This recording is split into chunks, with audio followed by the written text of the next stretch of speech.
પણ વાતના એન્ડ સુધી ધ્યાન રાખજો. જો આમાં એક શબ્દ ચૂકાઈ ગયો, પહેલી વાર સ્ટેજ ઉપરથી આ વાત રજૂ કરું છું, બીજા કલાકારો પાસેથી સાંભળ્યું મને ખબર નથી, વાત જૂની, પણ હું મારા મુખેથી પહેલી વાર આ વાત રજૂ કરું. દુઃખ કોને કહેવાય, સુખ કોને કહેવાય? અને વાત એવી છે કે એ સ્ટાર્ટિંગ નું જે છે એ સેલે ખુલશે. બરોબર, ગાંડી ગીર, ગીરનું નેહડું, નેહડાની 10 થી 12 બાયો માથે મહિના માઠ છે અને શહેરમાં વેચવા માટે જાય. બરોબર, પગની કેડી છે, હાકડી કેડી છે, હાકડો રસ્તો છે, અને એમાં બરોબર એમ કે ભાઈ કે 10-12 દીકરીઓ 11 બાયો છે, માથે મહિના માઠ, અને ધીરે ધીરે ધીરે ધીરે હાલ્યું જાય. અને એમાં એક રાજપૂત બરોબર ઘોડા ઉપર સવાર થઈને રાજપૂતને નીકળવું, અને ઘોડીને બરોબર એમ કે ભાઈ કે બરોબર થોડુંક આમ દૂર રહેવું, અને એમાં ઓચિતા એ વાડમાં કોઈ પક્ષીનું ઉડવું, ઘોડીનું ભડકવું. ઘોડીએ કાબુ મૂક્યો, અસવારને ભાન રહ્યું નહીં, અને સામે આવનાર 11 બૈરાઓને ઘોડીએ પછાડી દીધી. કોઈને કપાળમાં લાગ્યું છે, કોઈને ઘોડાની ડાબ ગોઠણમાં લાગી છે, લોહીની ધારાઓ હાલી જાય છે, મહિના માઠ ફૂટી ગયા છે. એમાં 10 બાયું રોવે છે, અને એક બાઈનું નમણું તૂટી ગયું છે, પોતાના હાડલાથી લોહીને એમ કહેવાય કે આમ ઢાંકતી જાય છે, પણ મરક મરક મરક દાંત કાઢે છે. આગળ જતા ઘોડો કાબુમાં આવ્યો, ઘોડેસર ઘોડો પાછો વાળી, અને 11 બહેનોની પાસે નીચે હેઠો ઉતરી અને માફી માંગે છે, બાબા મારો ઘોડો ભડક્યો છે, મારી કઈ ભૂલ નહોતી. 10 બાયું રાતા પાણી રોવે છે, 11મી બાઈને મરક મરક દાંત કાઢતી જોઈ એટલે રાજપૂત એની પાસે જાય છે. બેન, આ 10 બહેનો રડે છે, એને લાગ્યું છે, તને પણ લાગ્યું છે, તો તું દાંત કેમ કાઢે છો? કે ઈ મારા ભાગના દાંત કાઢું, તું નીકળ ને ભાઈ. અમને ખબર પડી ઘોડું ભડક્યું છે, અમે માલધારી છે, અમને ખબર પડે કે અસવારની ભૂલ નથી. કે પણ બેન તું દાંત કાઢેનું રહે છે નહીં, મારા ભાગના દાંત કાઢું, તું તારે રસ્તે જા. અને ત્યારે ઓલો હઠ ઉપર જાય છે, બેન તને પગે લાગુ, તને દાંત છે ને આવ્યા, તને હસવું કેમ આવે છે? ત્યારે દીકરી એમ કહે છે કે રાજપૂત એમ ઉભા વાત ન થાય તો હવે હેઠો બેહતો વાત કરું. રાજપૂતને હેઠો બેહાડે છે, દીકરી સામે બેઠી પોતાનું લોહી ઢાંકતી જાય છે, અને દીકરી વાત કરે છે. વાતની શરૂઆત હવે થાય છે. અને દીકરી વાત કરે છે કે રાજપૂત સાંભળ, એક ગામ હતું, એ ગામની અંદર એમ કહેવાય કે એ ગામધણી જે રાજા હતા, એ કોઈ ઢીંગાણાની અંદર કાયમ આવે છે, ને એનો એકનો એક દીકરો છે, એ અમીર ઉમરાઓ એને ઉછેરીને મોટો કરે છે. અને એ અમીર ઉમરાને એના જે ઉછેરીને મોટો કરવા વાળાએ એવી રીતે એનો ઉછેર કર્યો કે દુનિયાની તમામ નબળાઈઓ ઠાહી ઠાહીને એનામાં પડી. સંસ્કારનો સાટો ન રહેવા દીધો અમીર ઉમરાઓએ. એટલો બધો વિભિચારી માણસ બન્યો યુવાન. ગામમાં કોઈની બેન દીકરીની સલામતી નહીં. આ વાત બાઈ ઓલા અસવારને કરે છે, ભૂલાઈ ન જાય. એ જ્યારે એ રાજાનો કુંવર જ્યારે યુવાન થયો, કોઈ સારા માણસો ગામમાં રહેવા તૈયાર નહીં. જેની પાસે ફર હતી એ માણસો તો એમ કહેવાય ગુસાળા ભરી ભરીને બીજે ગામ વયા ગયા. પણ હે રાજપૂત, જે માણસ ગરીબ હતા એ ક્યાં જાય? અને બરોબર એમાં યુવાન એક પરણી નવી પરણીને આવેલી એક બાઈ, ઘરે એક જ વર્ષનો દીકરો છે, માથે બેડું લઈને બરોબર એમ કહેવાય કે રૂપના આભરણ, અને એ બાઈ છે એમ કહેવાય પાણી હેડે પાણી ભરવા ગઈ, અને પાણીનું બેડું લઈ અને બાઈ જે હાલે આવે છે, એમાં રાજાનો કુંવર એને હામો મળ્યો. અને એવી નજરથી હામું જોયું, બાઈ ફફડી ગઈ. ઈ બાઈ છે ઉતાવળી પોતાની પાછી ઘરે આવી બેડું પાણીયારે ઉતાર્યું અને એના ધણીને એટલું કીધું કે સાંભળો છો કે હા જટ ડેલી બંધ કરો, રાજના કુંવરની મારા ઉપર નજર પડી એટલે આજ આપણા ઘરની સલામતી નથી. પણ હજી ડેલી બંધ કરે ન કરે એમાં રાજના માણસો આવી ગયા. કુંવરના હુકમ પ્રમાણે મૃગલીને જેમ લઈને વયા જાય, બાઈને લઈ અને રાજમહેલમાં ઘા કરી દીધું. બાઈને નક્કી થયું કે આજ મારા ચારિત્ર મારા શિયોળની કોઈ સલામતી છે નહીં. અડધી રાતનો મજર ભાંગ્યો. બાઈ એમ કહે છે કે એને સ્ત્રી ચરિત્ર ચાલુ કર્યું કે હવે આને હું જોરથી નહીં, મારી તાકાતથી, મારો ધણીની કોઈ તાકાત નથી કે આની સામે લડી શકે, તો મારું શિયોળ બચાવવું હોય મારે શું કરવું? દારૂની પ્યાલી લીધી, રાજનો કુંવર હતો ને ઢોલિયા ઉપર બેહાડ્યો, એની સામે મળી વખાણ કરવા કે અમે તો ગામડાના માણા કહેવાય, નાનું વરણ કહેવાય, અમારે તમારા મહેલની આશા હોય પણ અમે કઈ રીતે આવીએ? આજ ભગવાને મારી આશા પૂરી કરી. એમ કરી અને દારૂની પ્યાલી ઉપર પ્યાલી બાઈ મળી અને પાવા, અને બરોબર એમ કહેવાય દારૂ પેયની લોથપોથ રાજનો કુંવર પીડ્યો. ત્યારે બાજુમાં એ જ કુંવરની તલવાર ઉપાડી અને ત્યારે એમ કહેવાય કે ચંડી બની અને રાજનો કુંવર હતો એની પર તલવારનો ઘા કરી કે હું એક નહીં, આજ મારા આખા ગામની બેનો દીકરીઓની સલામતી તમારે રાખવી હોય તો આને મારે મારવો જોવે. રાજાના કુંવરને મારી અને બાઈ રાજના મહેલમાંથી નીકળી ગઈ. રાતેની ઘરે જઈ અને દીકરાને તેડ્યો, એનો ધણી ફફડે છે, બાઈ લોયાળા આંખ મોઢે છે. દીકરા 1 વર્ષના દીકરાની બાઈ તેડી લીધો અને એના પતિને કીધું કે આવી રીતનું કરીને આવી છું, મારું શિયોળ બચાવીને આવું છું, હવે ભાગવું હોય તો એક જ રસ્તો, આ રાતનું ભાગી જવાય, બચવું હોય તો. 1 વર્ષના દીકરાને એનો ધણી બે લઈ અને એમ કહેવાય કે રાતના ભાગે છે.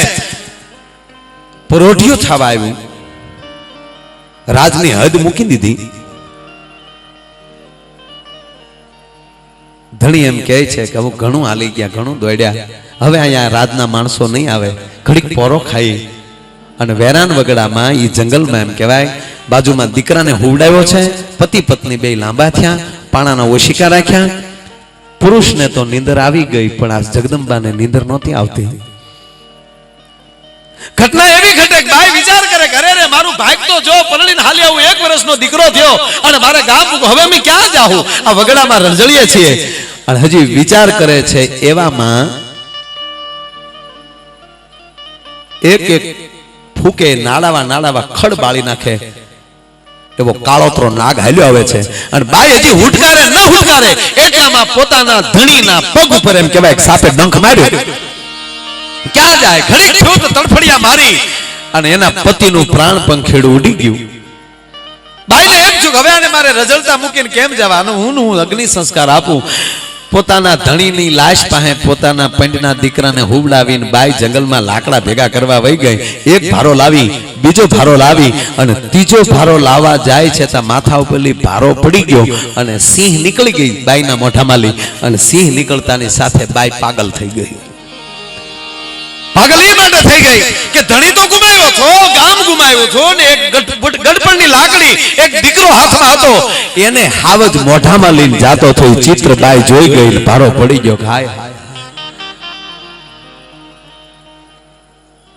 ઈ પાગલ બાઈ કોઈ હરામીઓના હાથમાં આવી ગઈ અને સાહેબ ગણિકાને ન્યાય બાઈને વેચી દીધી.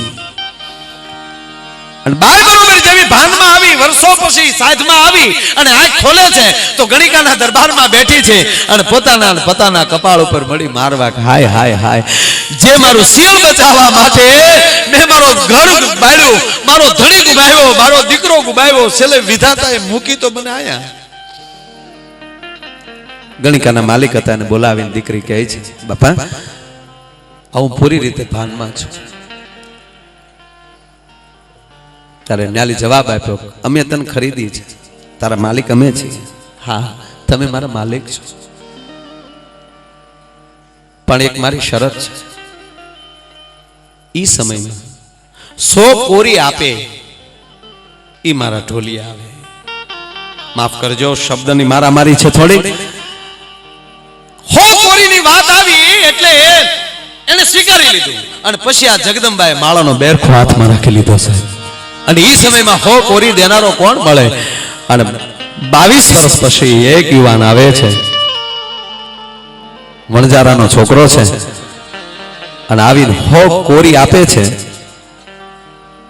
ગણીક આવું વાતું કરે છે કે આજ હો કોરી દેનારો કોક આવ્યો છે. માળાનો બેરખો હાથમાં લઈ હેઠો મૂકી અને સાહેબ તેલનું પંચોળું હાથમાં લીધું.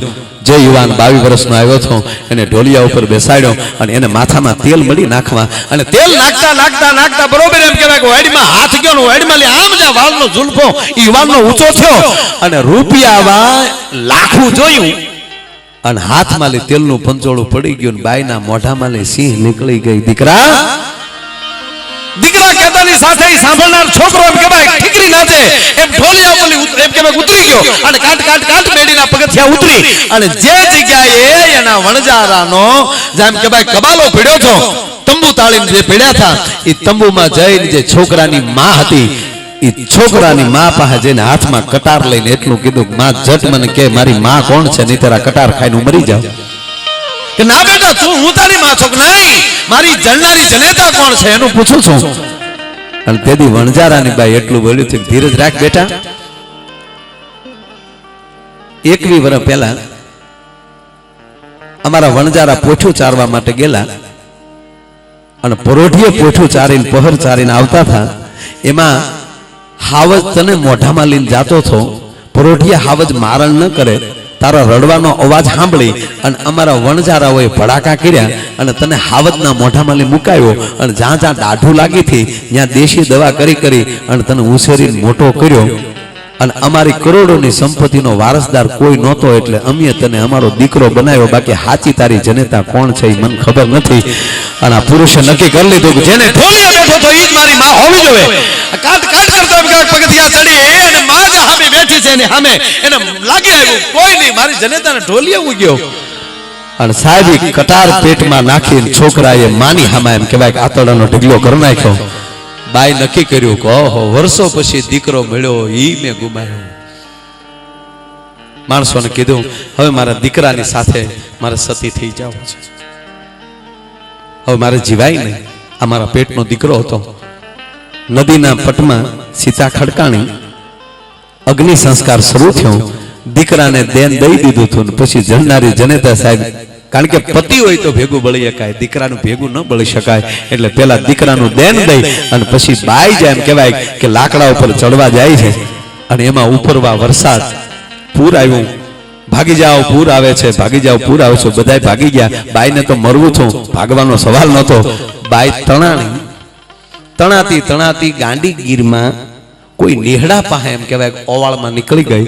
માલધારી માણસો એ જે માલ ચારતા હતા બાઈને તણા લઈને ત્યાં મળવું જોયું તો જેમાં ચેતન હતું નેહડે લઈ ગયા, હેક આપ્યો, પાણી કાઢ્યું મોઢામાં લઈ અને છેવટે બાઈ બચી ગઈ, હાજી થઈ.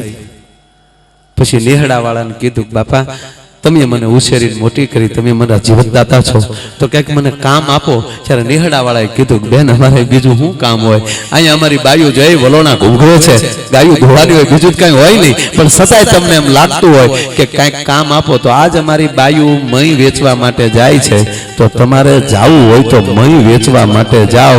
હે રાજપૂત, આ બધું કરનારી હું છું ને છેલ્લે તારું ઘોડાનું ડાબું લાગ્યું. આજ પહેલી વાર ઘર બારી નીકળી તારા ઘોડાનું ડાબું લાગ્યું, આમાં મારે રોવું હું ભલા માણા. કહેવાનો મતલબ એ છે કે સમયને ઠોકર લાગતા બદામ ખાવાથી બુદ્ધિ ન આવે, ઠોકરું ખાવાથી બુદ્ધિઓ આવે છે. પણ તમામ વસ્તુ એ પરમાત્માના હાથમાં હું તમે હોપી દઈ તો વાંધો ના આવે, દઈ દેવું પડે ભગવાન.